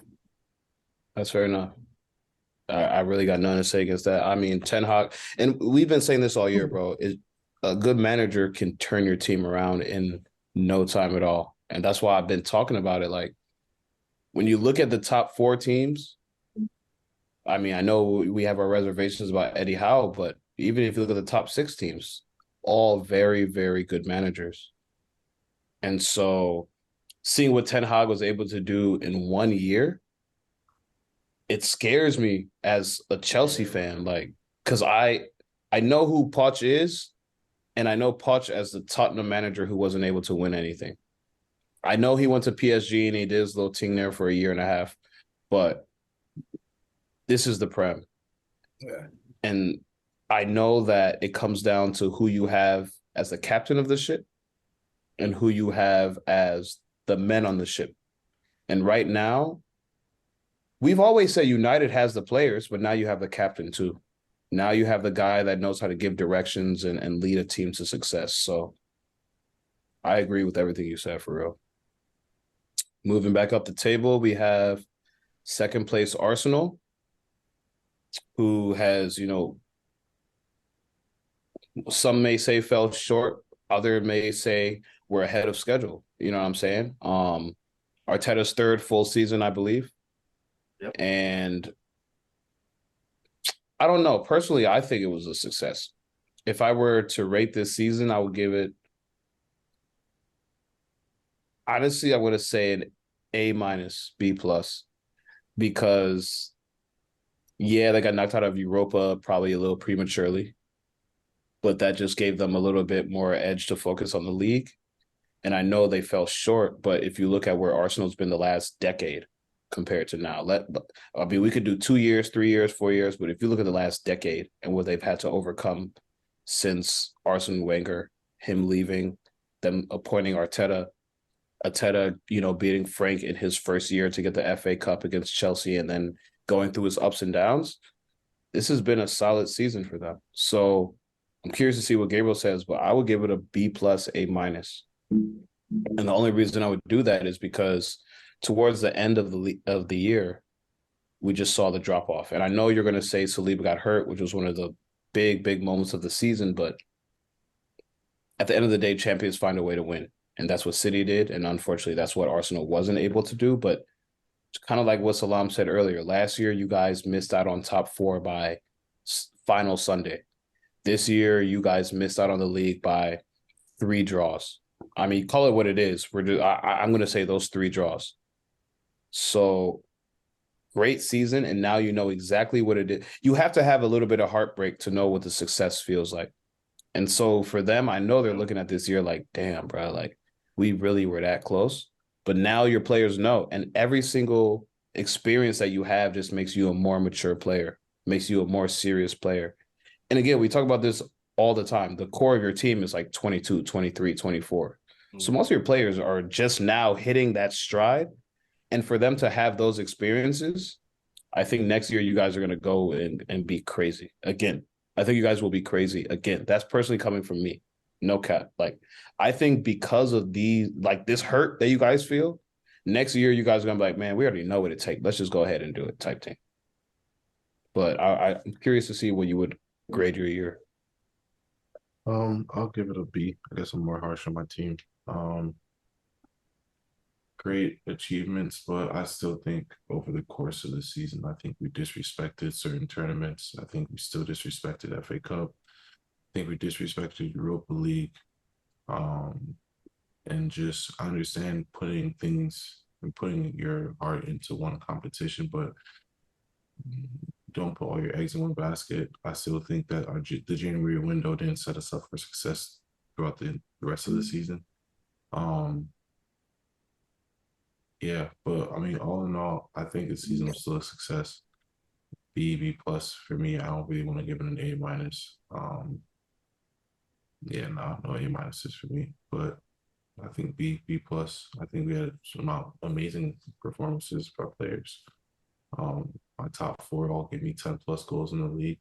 My front 4, I should say. So, I mean, we broke a lot of records, a lot of team records that were standing since the Invincibles or tied them. So, I mean, big season, good success. But, yeah, I still feel like a B plus for me. I still think that crucial decisions were, I think wrong decisions were made in crucial times that led to our demise. I'll say. But something to put upon. So yeah, I agree with B plus. I mean, they were the standard for the whole season, really. If you think about it, everybody was looking at them. I mean, from 5th to 1st and 2nd, you can't ask for more than that. You know, they're still young. You would have loved to see them get it done, but they just couldn't do it. And to me, it just I felt like this was the year for them to do it. I don't know if they could run it back. I just don't know because the league is just weird. Liverpool got close and then they couldn't do it, and then they were able to do it the following year after that. So I don't know. But I think B plus is a fair rating for Arsenal, their season this year. They're gonna need a big summer, so because if they don't add some big guys, I don't know. Everybody would have re-upped, and then you would stay the same. And I don't see them do nothing this summer. I feel like they're gonna do a lot of work this summer. I'll tell you one thing right now: if we don't get Rice or Caicedo, we're not competing for the Premier League next year. I'll say that right now. Nope. Yeah, they got to bring in somebody big. You said or and one. It has to be one of them. If we don't bring in, honestly, I don't think we bring in 2 players of that caliber, we're not going to compete. We have to. Yeah, I mean, what did DJ Khaled said? I like what Drake like. I like what Man City like. That's exactly what I need. Yeah, that's the standard as you see. So exactly what they have, that's what I need. And if we want to compete with them, we need 2 players that can go. We need 2 players like that. They have a Gundogan. You know, we might sign Gundogan apparently, but they have De Bruyne, they have Rodri, they have Bernardo Silva that I want the same things. I have trust on Gabriel, I have Martinelli, I have Saka. Cool. Give me another winger too. Give me 3 more midfielders and give me another right back and left back. Give me another center back. Spend. Give me a whole another 7 I players. feel you, bro. And I'm tired on of some of these players too. Partey, go cash in or Partey. I'll fine with that. Xhaka, go cash in. Some of these players, go cash in. I'm completely fine with it. Bro. Yeah, Xhaka's already gone. I'm completely okay. You did your job. But you certain players just can't rely on anymore. And certain players just need to leave. We need the money. We need the sales of players to spend the money that we need to spend to compete in the Champions League. So you want to compete in the Champions League? I'm sorry, this team is not Champions League ready. To compete, no. To play in there for sure, you already got there. But to compete for one, you're not even no. So you're not getting on round 16. So I think we'll get out the group stage. We're gonna get blessed with a nice pot, I think. But round of 16, this team is middle of the season. Come on, we already saw what happened with injuries. We need players. We need backups. We're not even backups. We need first team players. Simple as that. And we need them for the low too. So it matters. Come on. Cheap. Flavia, cheap. Starter matters for you? Starter. If we get matters, it depends. If we get Rice and Caicedo, no. Where is he gonna start? He have no place. No, I don't think he does. If we get Rice and Caicedo, no. If we only get Rice, then I think he will. If we get him, he could start. He will, but he could. But are you saying who doesn't start? We need players. James Madison. Oh, Madison. Yeah. So I don't know. We'll see. All I care about is the summer. I need either both of those players or one of those players, Rice and Caicedo, and then I need another 5 players, honestly, spread out between a couple of different positions, all first team. If we don't do that, we're not competing in anything. It's crazy how for me, the course of 12 months can change your perspective on everything. I mean, if we look back, Gabriel was Arteta out for a good portion of last season to where he started to come around. And now if you look at the energy, it's look, we need to spend. We're here. This is what we need if we need to get there. Last year, he wasn't even thinking about this. And now he's like, this is what we need if we want to compete. I like what City likes. I like what Drake's. I like nice things. I like silverware. I like shiny things too. Like, I feel him. Because when I look at Chelsea, like last year, I'm like, look, if you look at where Chelsea started this year, we still had Thomas Tuchel. The previous season, we were in 2 cup finals, lost both of them to Liverpool.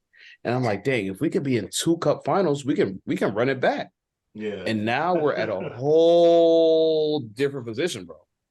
Our Champions League was 2 years ago. So it doesn't hold that much weight no more. We're no longer the previous champions. We're looking on the outside of everything right now. We're on the outside looking in. We're just window shopping at this point. That's what it felt like this year was. We were just window shopping, spending as much money as we can, and all of our fits were still ugly. That's what this year was for me.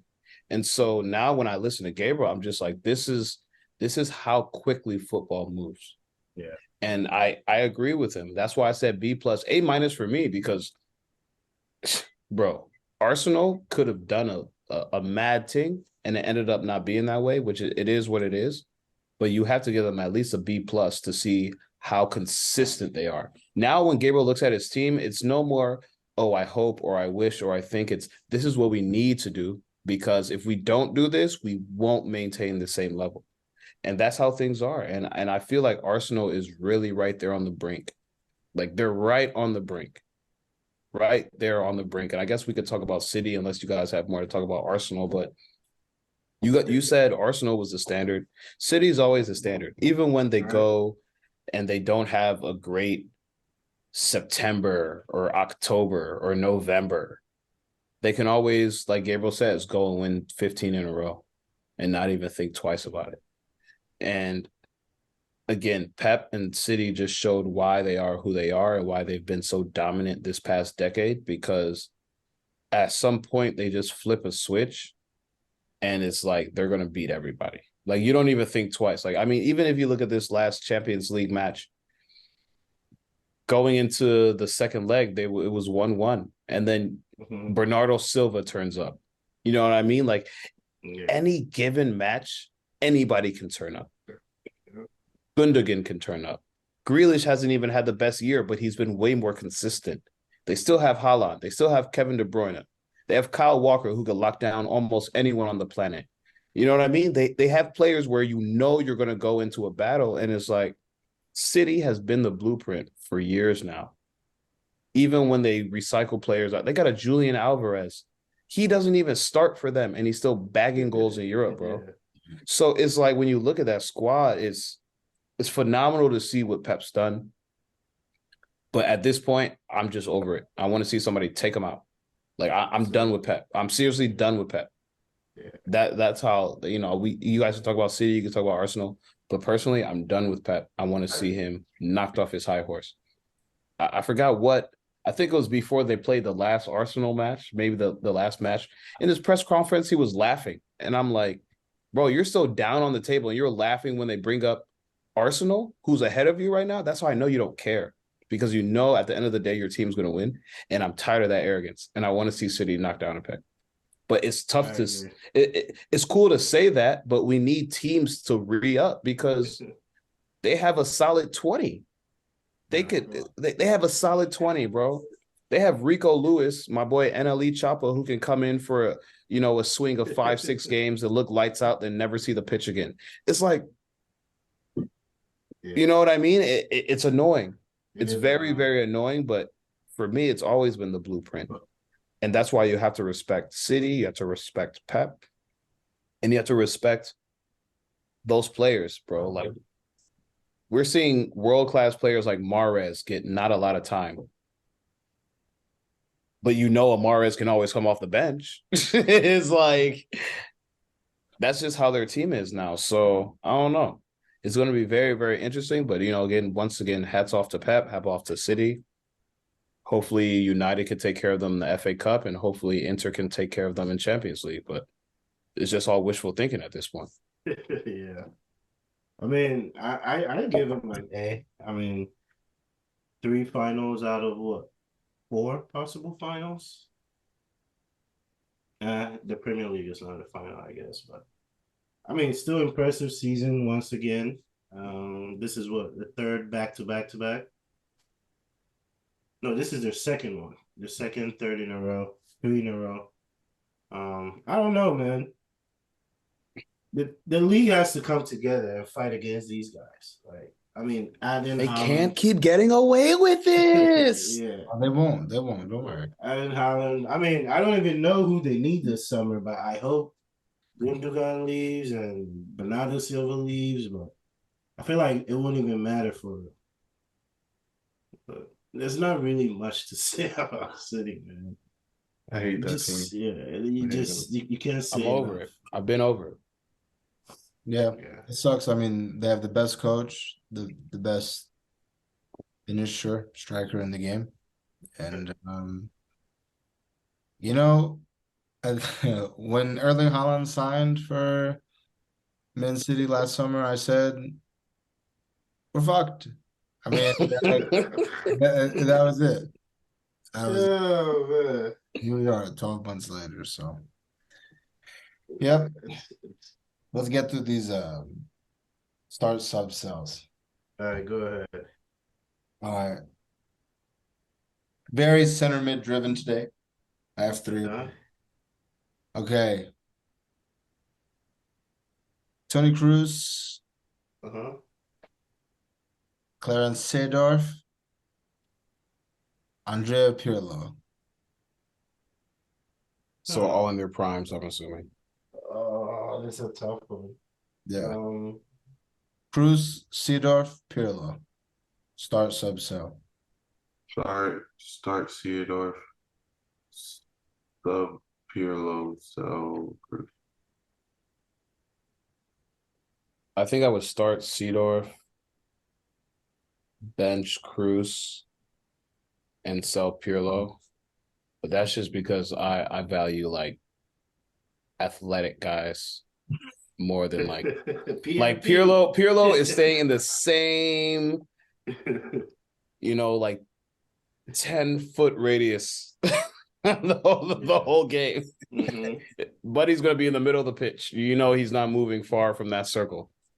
But Cruz, box to box, Seedorf, technically gifted, athletically gifted, could score goals from wherever as well. Yeah, I don't know. I rate Cruz very highly. Yeah. I'm definitely starting Cruz. I'm benching Seedorf, and then I'll probably sell Perlo. Damn, you're definitely starting Cruz over Seedorf. I'm I don't starting. know. I just love Cruz's game. I've wanted it in my Chelsea since. Yeah. Yeah. Well, I love Cruz's game, so I'll probably start him. Yeah. yeah, I'll probably start Seedorf. I would definitely start Seedorf. I'd bench Pirlo and I would sell Cruz. Because I feel like there's no point in having Seedorf and Cruz. And Cruz. They do the same thing, and Seedorf does it better for me. Wow, that was a good one. This one's a little dicey, but it'll work.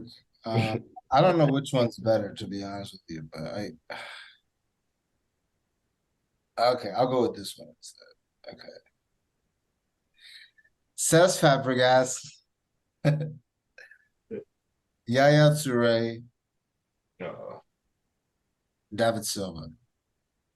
Sorry, Yaya Toure. So David Silva and sell Fabregas. Damn, Gabriel, of course, is a selling Fabregas. I knew Fabregas was gonna get done dirty by you guys. You guys don't value Fabregas. No, because I'm still starting Yaya. Yeah, Yaya is definitely started. But between David Silva and Cesc, I just saw what Cesc did for us, man. Bro, and that's what I'm saying. Like, I know what he did for me. I watched it firsthand. Like, what he did for me, brother. But I know Silva was, oh man, he was one of those guys you wish you had on your team. I gotta go with what's his name, Cesc Fabregas. Same, Mike. Sell David Silva. I'm doing the same, bro. I can't not shout out my boy, bro. When we got him, and the crazy thing is, we got him for the low. Yeah. We got him because I think he went to Barcelona. Like, he went from Arsenal to Barcelona, and then Barcelona, it was like their down year. Like, he was only there for like 2-3 years. Yeah. And it was right before they started winning everything. He wanted to go back to Arsenal.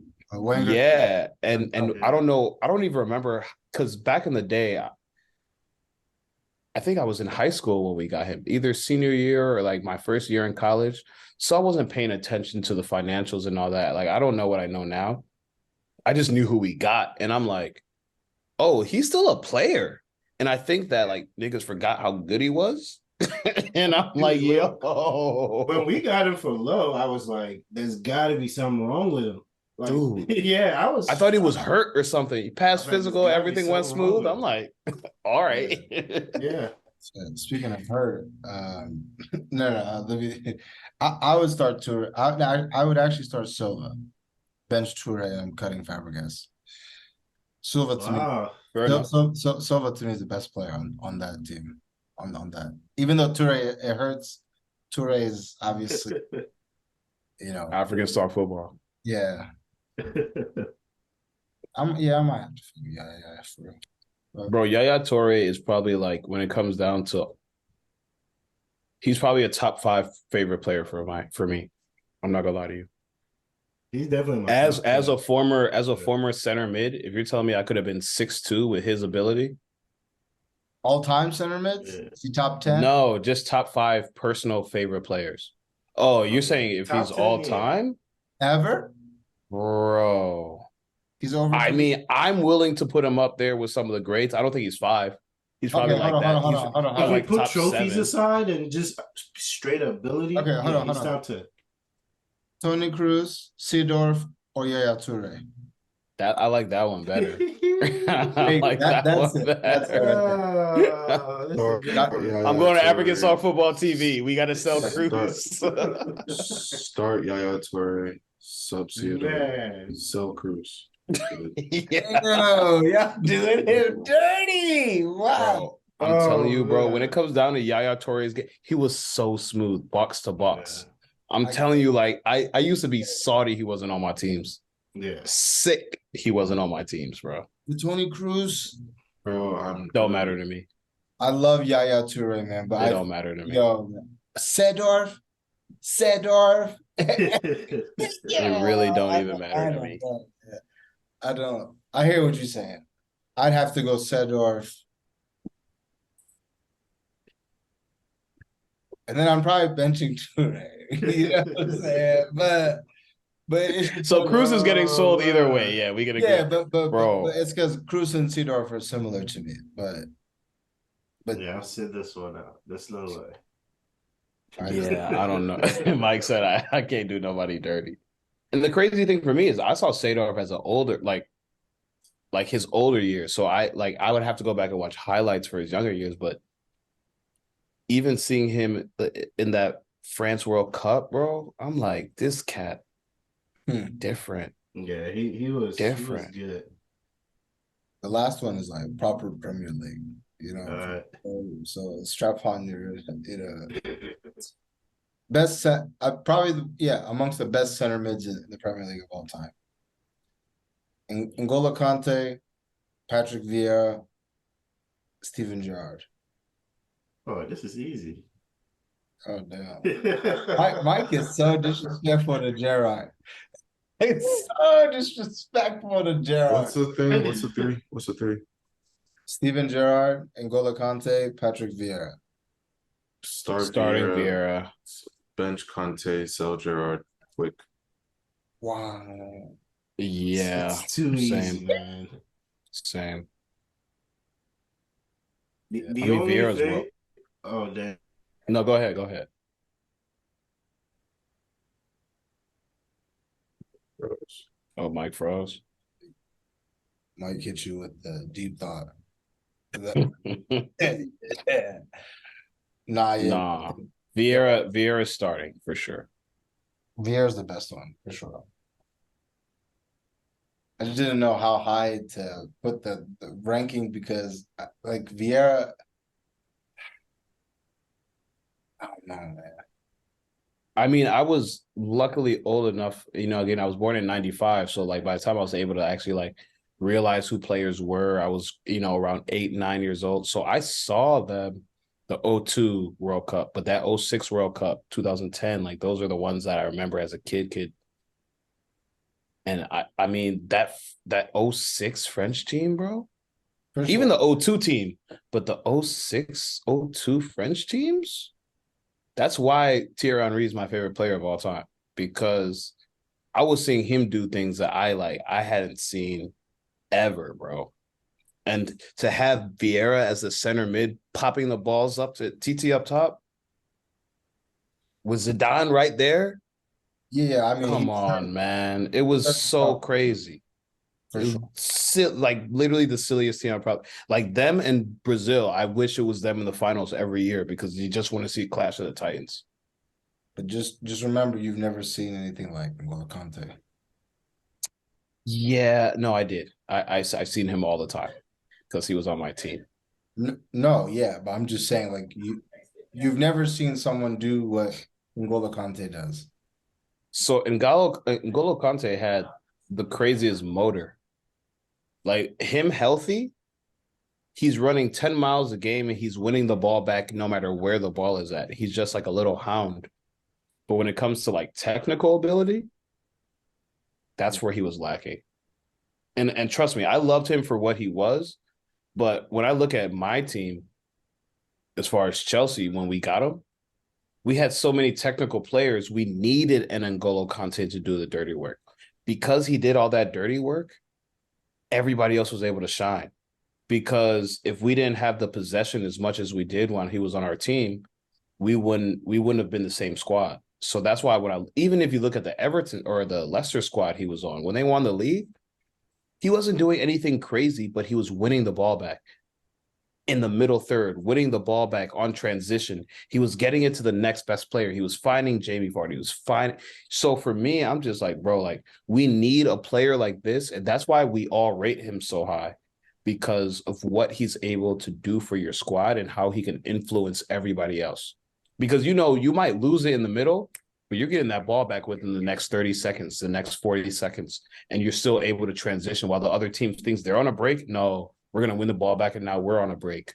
So N'Golo Kante is invaluable for a team. If you have a player like that, a lot of his accolades won't be as high as some of these other players, but when you look at like what he was able to do for that squad, that's why he's won the Prem with two different teams, bro. Literally. Yeah. Literally. Like as far as technical ability, he wasn't all the way there, but as far as his ability and what he was able to do, I haven't seen a player since Conte do that. Seriously, bro. Well, I mean, yeah. Trust. I was watching him week in, week out. I've not seen a player since Conte do what he was able to do. Which is why I would take him. I've seen someone do what Vieira's done. I feel you. But I feel you. good stuff. That was a solid one. I like the Cruz tour. Yeah, that was a good one. But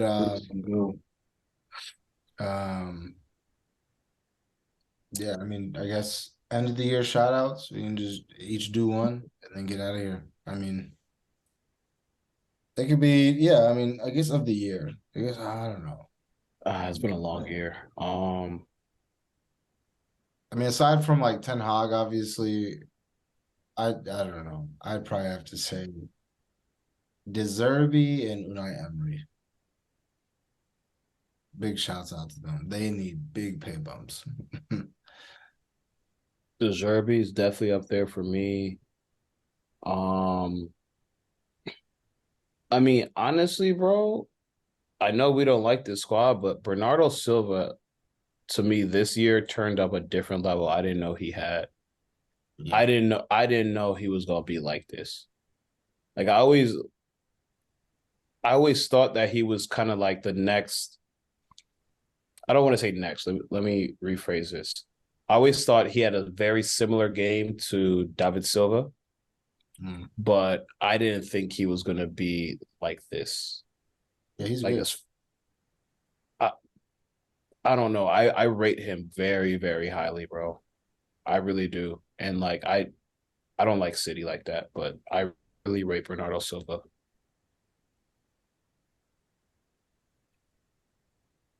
Shout out to the twerkers in the league, Charleston, Udrick, Double Agent, Sancho. Shout out to the twerkers, man. Sancho? Why bang, Sancho? bang. Sancho twerked this year, bro. Come on. I feel like he came back. Since he came back, he was decent. Recency bias. See twerk. Look at the stats, bro. Gabriel, you can only go up when you're down. He improved. Yeah, but just because you went This is up his when second you're year, down though. doesn't mean that your up is very high either. Just because you raise a little bit, you can still be your stock can go down $50. If you only raise $5, doesn't mean your stock is now booming again. Your stock is still weak. Okay. I've been A1 since day one. You niggas boo boo. What about someone like Rashford? Rashford was hot all year and then tapered off. So like, what do we say about that? He had a decent year. He had a decent year. What do you have GA wise? 25 plus GA, 30 plus GA this year? Great GA, but I'm just saying like. So then what are we talking about twerking? I mean, you guys finished third with a trophy.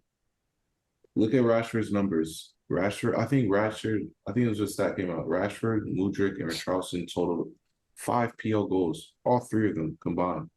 That is disgraceful. I'm sorry. Twerkers. But you said Richarlison, Sancho, and Mudryk? Mudryk. It's terrible. Absolutely terrible. So I just want to shout them out. I want to call it a spade a spade. Shout out to Arsenal, Arteta, shout out to Ten Hag, shout out Zerbi, shout out Eddie Howe, shout out Unai Emery. Yeah, I think this is the year of the managers for real. I think this year showed what a good manager could do for your squad. Seriously. If there was one, if I could leave with like a leaving note, I would think that mine would be this 2022-23 season was the year of the manager in the Prem. The top 5, 6 teams, managers are crazy, bro. And it's going to and we'll see it next year. Top 8 teams, bro. Yeah. Agreed. But yeah, man, good episode, good season. Definitely Hey, wait. Before you do a little leave note, predictions for these y'all in the final? Predictions? oh yeah. Well, of course. Cornelius. United City, FA Cup final. You know, it's a final, but it's no one wants to face Man City, especially with the form that they're in now. But I think it's 90 minutes, and in those 90 minutes, I think you're not saying nothing. we'll be able to we'll get the result. Straight answer. I'm confident. We'll get the win. We'll lift the FA Cup trophy. Martial is out, so looks like Weghorst or Rashford will be leading the line. Hopefully, it's Rashford. But yeah, man, I think we'll get the job done. FA Cup champions, and we'll stop the trouble. I hate both of you teams playing well. Honestly, 2-0 United. Yeah, I don't want City to win. I was gonna say 2-1. Because we know De Gea will get scored on. But what about this Europa League? We got Sevilla versus Roma tomorrow. Roma 1-0. I agree. Yeah, I want to say Roma, man. I want Jose to get one, but Sevilla has never lost in the Europa League final. Wow, have they not? Yeah, so that's that, and for that reason only, I'm gonna side with Sevilla. Wow, that's crazy, actually. It's a stat. Yeah. Unai's won how many with them? 2 or 3? Unai's won 2 with Sevilla, right? Okay. They have 3. But yeah, it'll be a good one. And then I don't know if we'll be back for a Champions League final one, but we could just do a Champions League final prediction. I mean, barring no injury, I think that this should be simply a walkthrough. City 4-0, 5-0 is going to be a spanking. 5. I just hope it's not like that. 5-0 in the Champions League final. I hope it's just not like. How often do we get a good final? We get a good final once every 3-4 years. It's going to be disgusting. I mean, you don't think the last final was good? Oh, that's what I'm saying. Every 3 to 4 years, we get a good final. Yeah. I mean, the Chelsea one, sorry, I know I'm speaking from bias, but the Chelsea one was a 1-0 banger for me, I would say. Banger. It wasn't even a banger. It wasn't it was a decent match to watch. I watched it with you. It wasn't a banger. It wasn't a banger. I was on edge the whole time, so I can only give you the after effect. Yeah. But yeah, all right, I guess. Yeah, let's hope it's not a blowout for real. I don't know. I don't have a lot of faith in Inter, but I think if everybody shows up to play, it could be exciting. Inter is a fun team to watch. They did come back 2-1 in the Coppa Italia. That means anything. But, I mean, I don't know. It'll be tough. We know Pep sometimes overthinks things, so let's hope he overthinks. Yeah. I just like, there's no famous last name. There's just no way that they don't win the Champions League this year. Like, if it doesn't happen this year, then it's never going to happen. And I really hope that 2 weeks from now, we'll look at this clip and be like, wow. Lukaku, Lautaro Martinez, Edin Dzeko just lifted the Champions League. And not Haaland, Gundogan, and Pep. De Bruyne. And Silva and Grealish. Yeah. John Stones. Yeah, man. Appreciate everyone for tuning in. today and just all season. Really appreciate you guys. So, Absolutely. good luck to you in your future endeavors.